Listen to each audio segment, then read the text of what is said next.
घर की इकलौती और सबसे छोटी बेटी टिया बड़े लाड प्यार में पली बढ़ी थी। बड़े हो जाने के बाद भी टिया की निप्पल बोतल से दूध पीने की आदत नहीं जाती है। टिया की शादी हो जाती है। टिया जब ससुराल आती है तो उसका पति मोहित टिया के बैग में निप्पल बोतल देख लेता है। मोहित हंसते हुए टिया से कहता है, ये क्या टिया, तुम्हारे बैग में ये निप्पल बोतल क्या कर रही है? अभी से फैमिली प्लानिंग के बारे में सोचने लगी? ऐसी बात नहीं है। तो फिर क्या बात है? ये निप्पल बोतल क्यों लाई हो? लड़कियों के बैग में तो मेकअप के सामान होते हैं। ये निप्पल बोतल मेरे भतीजे रेयांश की है, उसी ने मेरे बैग में रख दी होगी। ओह, अब समझा।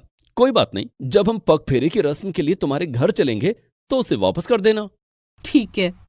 2 दिन टिया ससुराल में रहती है और इन 2 दिनों में वो सबसे नजरें बचाकर निप्पल बोतल से दूध पी लेती है। मोहित सो गए, रसोई में जाकर दूध ले लेती हूँ।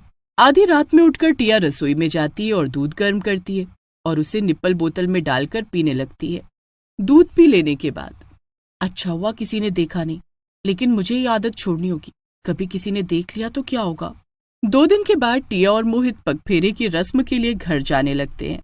टिया, तुमने अपने बैग में रियांश का निप्पल बोतल रख लिया ना? हाँ, रख लिया। दोनों टिया के घर पहुंचते हैं। वहां दोनों की पगफेरे की रस्म होती है। सब लोग मोहित के स्वागत में बिजी हो जाते हैं। टिया, रियांश की निप्पल बोतल उसे दे दो।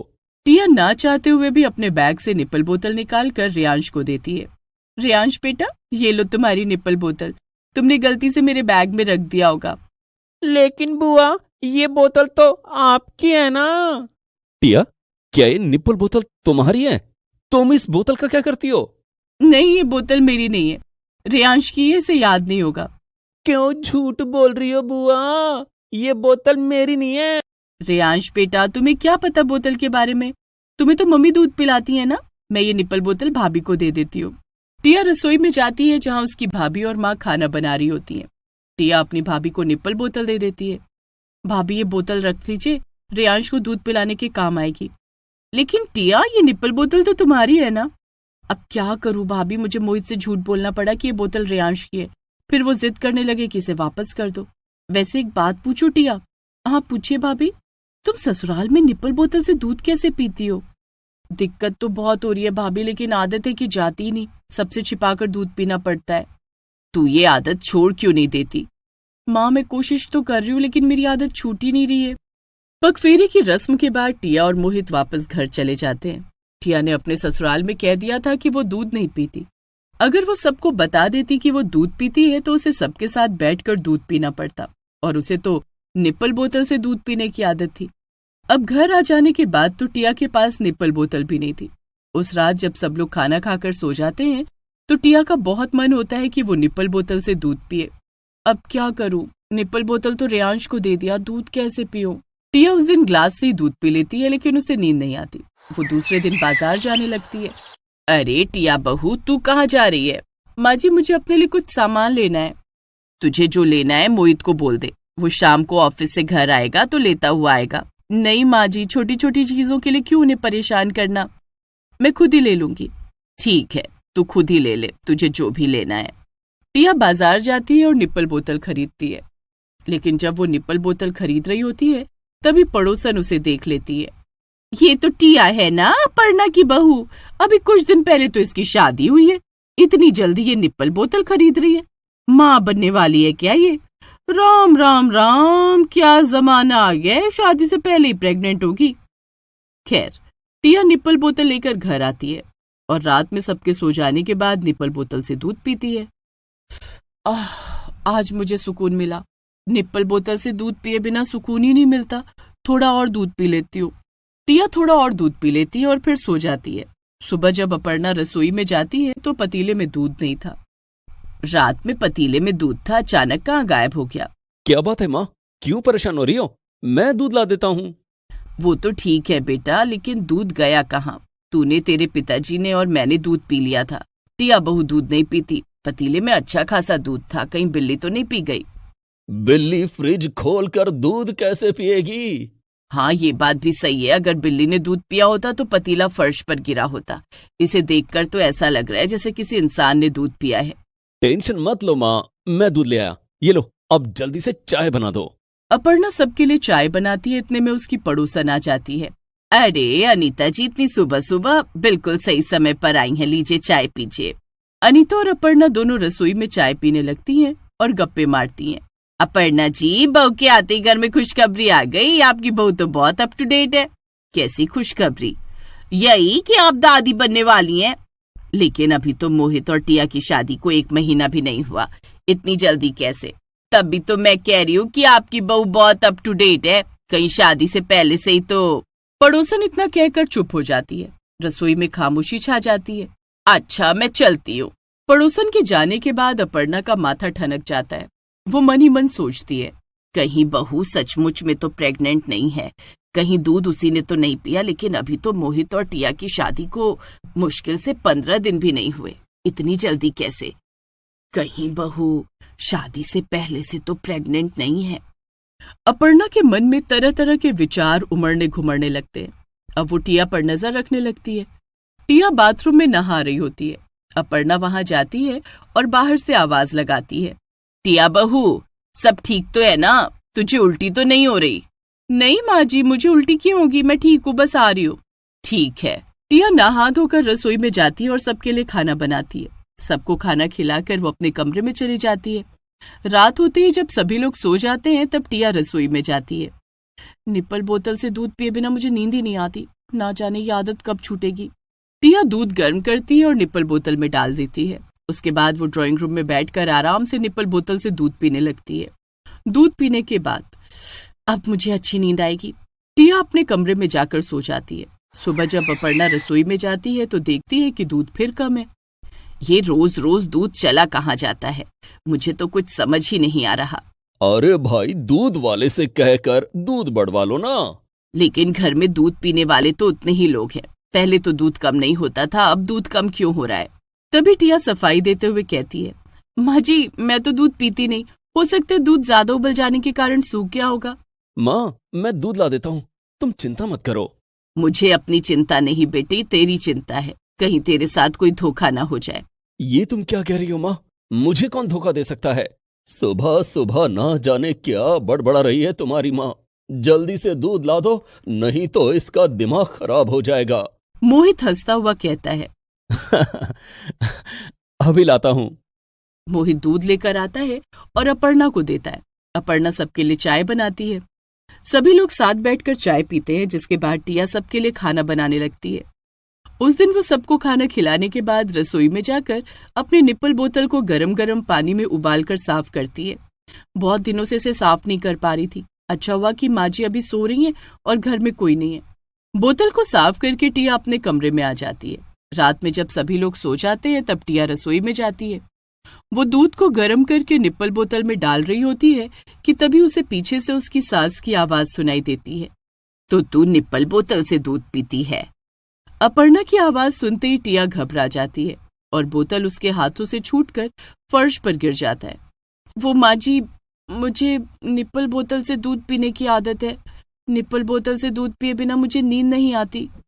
तो इसलिए अनीता कह रही थी कि तू माँ बनने वाली है। क्या? नहीं माँ जी, मैं माँ नहीं बनने वाली हूँ। ये निप्पल बोतल तो मैं अपने लिए खरीद कर लाई थी। सॉरी माँ जी, बड़े होने के बाद भी मेरी आदत नहीं गई। मैं बहुत कोशिश करती हूँ कि मेरी आदत छूट जाए, लेकिन क्या करूँ? कोई बात नहीं, आदत नहीं छूटी तो अब छूट जाएगी। तू कप में दूध पीना शुरू कर दे, धीरे धीरे तेरी ये आदत छूट जाएगी।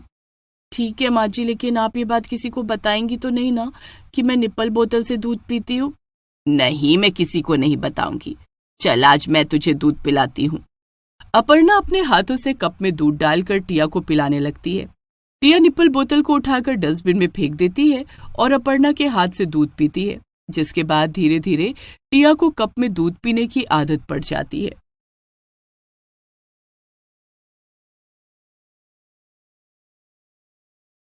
रेणुका देवी की 2 बहुएं थीं, शिल्पा और महिमा।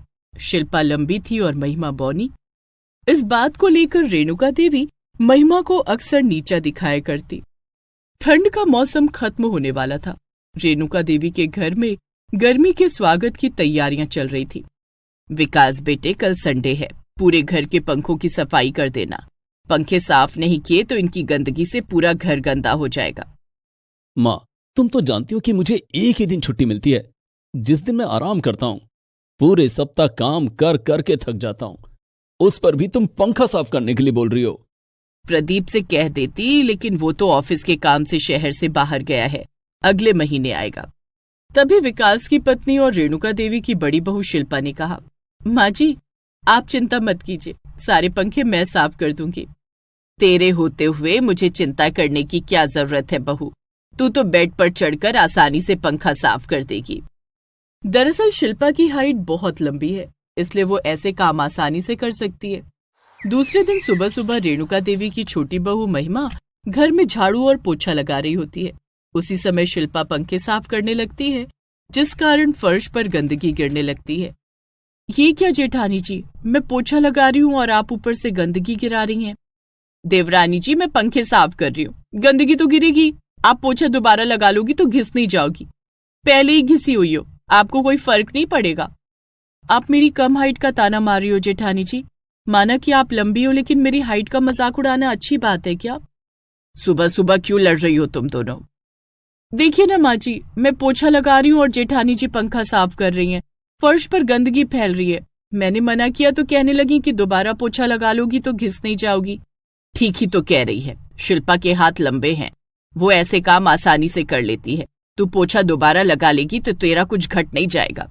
सास की बात महिमा को बहुत बुरी लगती है। वो मन ही मन सोचती है, इससे तो अच्छा होगा कि मैं प्रदीप जी से कहकर इन लोगों से अलग ही हो जाऊं, कि रोज रोज के ताने मुझसे सुने नहीं जाते। महिमा दोबारा पूरे घर में पोछा लगाने लगती है। पोछा लगाने के बाद महिमा खाना बनाने के लिए रसोई में जाती है। वो खाना बनाने लगती है, तभी पड़ोस की कविता आंटी रेणुका देवी से मिलने आती हैं। आओ आओ कविता बहन, बहुत दिनों बाद यहाँ आना हुआ। क्या करूं रेणुका बहन, घर के काम से फुर्सत ही नहीं मिलती। तभी रसोई के कुकर की सीटी की आवाज आती है। रसोई में कोई खाना बना रहा है क्या? कोई दिखाई तो दे नहीं रहा। मेरी बौनी बहू खाना बना रही है। कौन, महिमा? हाँ महिमा, उसकी हाइट बहुत कम है ना, इसीलिए किसी को दिखाई नहीं देती। तो उसे हाई हील की सैंडल पहनने के लिए बोलना, उसकी हाइट भी बढ़ी हुई लगेगी और सबको दिखाई भी देगी। ये तूने बहुत अच्छा आइडिया दिया है, मैं उसे आज ही हाई हील की सैंडल लाकर दूंगी। कविता के जाते ही रेणुका देवी बाजार जाकर हाई हील की सैंडल लेकर आती हैं। महिमा बहू, आज से तू ये सैंडल पहन कर रहना। लेकिन माँ जी, भला घर में इतनी हाई हील की सैंडल कौन पहनता है? बहू, तेरी हाइट कम है तो पहनने में क्या बुराई है, कम से कम सबको दिखाई तो देगी ना। माँ जी, आप देवरानी जी को हाई हील की सैंडल पहना दोगी, फिर भी वो मुझसे छोटी दिखेगी। अब क्या करूं बहू, मेरी किस्मत में यही बौनी बहू लिखी थी, अब जो है उसी से काम चलाना पड़ेगा ना। लेकिन माँ जी, मुझे तो हाई हील की सैंडल पहनने की आदत भी नहीं है। तो आदत डाल ले बहू, क्यों मेरी नाक कटवाने पर तुली है? आस पड़ोस के लोग तेरे बौनेपन को लेकर मुझे बातें सुनाते हैं। महिमा को ना चाहते हुए भी घर में हाई हील सैंडल पहनकर रहना पड़ता है, लेकिन आदत नहीं होने के कारण वो चलते हुए गिर जाती है। ओहो, ध्यान से चलो देवरानी जी, अभी आप मेरे ऊपर ही गिर जाती। क्या करूं जेठानी जी, हाई हील सैंडल पहनकर मुझसे चला नहीं जा रहा। माँ जी ने मुझे किस मुसीबत में डाल दिया। तो बचपन से हाई हील सैंडल पहनने की आदत डालनी चाहिए थी ना। कोई बात, धीरे धीरे आपको आदत पड़ जाएगी। वैसे आप करने क्या जा रही थी? मैं रसोई में खाना बनाने जा रही हूँ। आप खाना बनाने जा रही हो तो मेरे लिए एक कप चाय बना देना। ठीक है जेठानी जी। महिमा रसोई में जाकर सबसे पहले चाय बनाने लगती है, लेकिन चीनी और चाय पत्ती ऊपर रखा हुआ था जहां महिमा का हाथ नहीं पहुंच पाता है। महिमा सैंडल पहनकर स्टूल पर चढ़ जाती है, लेकिन उसका बैलेंस बिगड़ जाता है और वो नीचे गिर जाती है। उसके पैरों में चोट लग जाती है। उसके गिरने की आवाज सुनकर शिल्पा और रेणुका देवी दौड़कर रसोई में आती हैं, लेकिन तभी शिल्पा का सिर रसोई के दरवाजे से टकरा जाता है और उसके सिर में चोट लग जाती है। मेरी दोनों बहुएं एक से बढ़कर एक है, एक लंबी है और दूसरी बौनी। अपनी अपनी हाइट के चलते दोनों खुद को चोट लगा लेती हैं। अरे बहुओं, जरा संभल कर काम किया करो। शिल्पा बहू, तुझे ज्यादा चोट तो नहीं लगी? लगी तो है माँ जी। चल, मैं तेरे सिर में बाम लगा देती हूँ, तुझे आराम मिलेगा। माँ जी, मेरे पैरों में भी चोट लगी है। हाँ तो तू खुद अपने पैरों में बाम लगा ले। रेणुका शिल्पा को लेकर उसके कमरे में जाती है। देवरानी जी, चाय मेरे कमरे में दे जाना। महिमा चाय बनाकर शिल्पा के कमरे में लेकर जाती है। हाई हील सैंडल पहनने के कारण वो धीरे धीरे संभल कर चल रही थी। फिर भी वो कई बार गिरते गिरते बची। हे भगवान, अभी मैं गिर जाती तो चाय बर्बाद हो जाती, उस पर से पोछा लगाना पड़ता सो अलग। मेरी कम हाइट तो मेरे लिए मुसीबत बन चुकी है, मैं क्या करूं। महिमा अपनी सैंडल उतार कर कोने में रख देती है और चाय लेकर शिल्पा के कमरे में जाती है। महिमा बहू, तेरी सैंडल कहाँ है? माँ जी, मैंने सैंडल उतार कर रख दी है, मुझसे इतनी ऊंची सैंडल नहीं पहनी जाएगी। तो क्या पूरे मोहल्ले में मेरी नाक कटवाएगी? सारी महिलाएं मुझसे कहती हैं कि रेणुका की छोटी बहू पौनी है। अगर ऐसी बात है तो मुझसे अपने बेटे की शादी ही क्यों की? तो अब तू मुझसे जुबान लड़ाएगी। हाइट 2 फुट की और जुबान 50 फीट की। आने दे प्रदीप को, उससे कहकर तेरा राशन पानी अलग करवाती हूँ। दोनों सास बहू में लड़ाई हो जाती है। दोनों मुंह फुलाए रहती हैं। शिल्पा और रेणुका देवी दोनों एक दूसरे से बात करती, लेकिन महिमा से कोई बात नहीं करता। लेकिन घर के सारे काम महिमा को ही करने पड़ रहे थे। अगर मैं इतनी ही बुरी हूँ कि मुझसे न माँ जी बात कर रही हैं और न जेठानी जी, तो फिर मैं सबके लिए खाना क्यों बनाऊं? दूसरे दिन महिमा ने ना तो खाना बनाया और ना ही घर का कोई काम किया। आज किचन में कोई हलचल नहीं है। 10 बज गए लेकिन अब तक चाय भी नहीं मिली। रेणुका देवी किचन में जाकर देखती हैं तो वहां सन्नाटा पसरा हुआ था। ये महिमा बहू आज कहाँ है? रेणुका देवी ने महिमा के कमरे में जाकर देखा तो वो सो रही थी। रेणुका देवी का चाय पीने का बहुत मन था, लेकिन उन्होंने महिमा से कुछ नहीं कहा। शिल्पा बहू, जरा चाय बना दे, तुझे तो पता ही है कि चाय के बिना मेरी सुबह ही नहीं होती है। माँ जी, मेरे सिर में कल चोट लग गई थी ना, आज मेरे सिर में बहुत दर्द है, मुझसे उठा नहीं जा रहा। ठीक है बहू, मैं खुद चाय बना लूंगी। ठीक है माँ जी, अगर आप चाय बना ही रही हैं तो फिर 1 कप मुझे भी पिला दीजिएगा और साथ में कुछ खाने के लिए भी बना लीजिएगा। रेणुका देवी किचन में जाकर चाय और नाश्ता बनाती हैं। तभी रेणुका का बड़ा बेटा और शिल्पा का पति विकास कहता है, माँ, आज नाश्ता नहीं मिलेगा क्या? विकास बेटा, नाश्ता बन गया है, तू बैठ, मैं लगाती हूँ। माँ, मेरा लंच पैक कर देना। रेणुका देवी ने लंच तो बनाया नहीं था। उन्होंने जल्दी से विकास के लिए लंच बनाना शुरू किया। इतनी देर में उनकी चाय ठंडी हो जाती है। विकास बेटा, ये रहा तेरा लंच। ठीक है माँ, मैं ऑफिस जा रहा हूँ। इतनी देर में शिल्पा अपने कमरे से आवाज लगाती है, माँ जी, मेरी चाय कहाँ है? मेरा सर दर्द से फटा जा रहा है। लाती हूँ बहू। रेणुका देवी किचन में जाकर चाय गर्म करके लाती हैं और टेबल पर शिल्पा के लिए चाय नाश्ता लगाती हैं और शिल्पा को बुलाकर लाती हैं। फिर दोनों सास बहू चाय नाश्ता करती हैं। चाय पीने के बाद, माँ जी, मैं अपने कमरे में सोने जा रही हूँ। ऐसा कहकर शिल्पा अपने कमरे में चली जाती है। घर का सारा काम रेणुका देवी को करना पड़ता है। एक ही दिन में उन्हें तारे नजर आ जाते हैं। शिल्पा बहू के तो नखरे ही नहीं कम हो रहे हैं।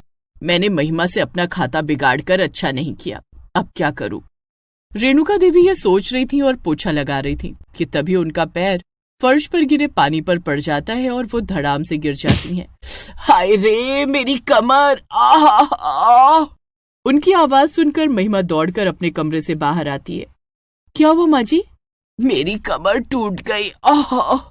महिमा रेणुका देवी को उठाती है और उनके कमरे में ले जाती है, जिसके बाद वो उनकी कमर में दवा मालिश करती है। थोड़ी देर के बाद, माँ जी, आपको आराम मिला या डॉक्टर के पास ले चलूं? नहीं बहू, मेरी कमर में अभी भी बहुत दर्द है।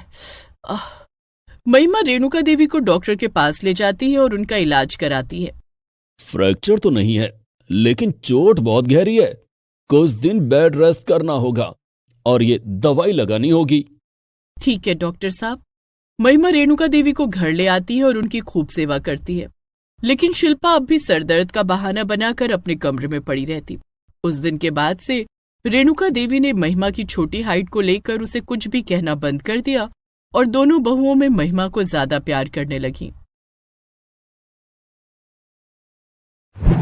Please subscribe this channel.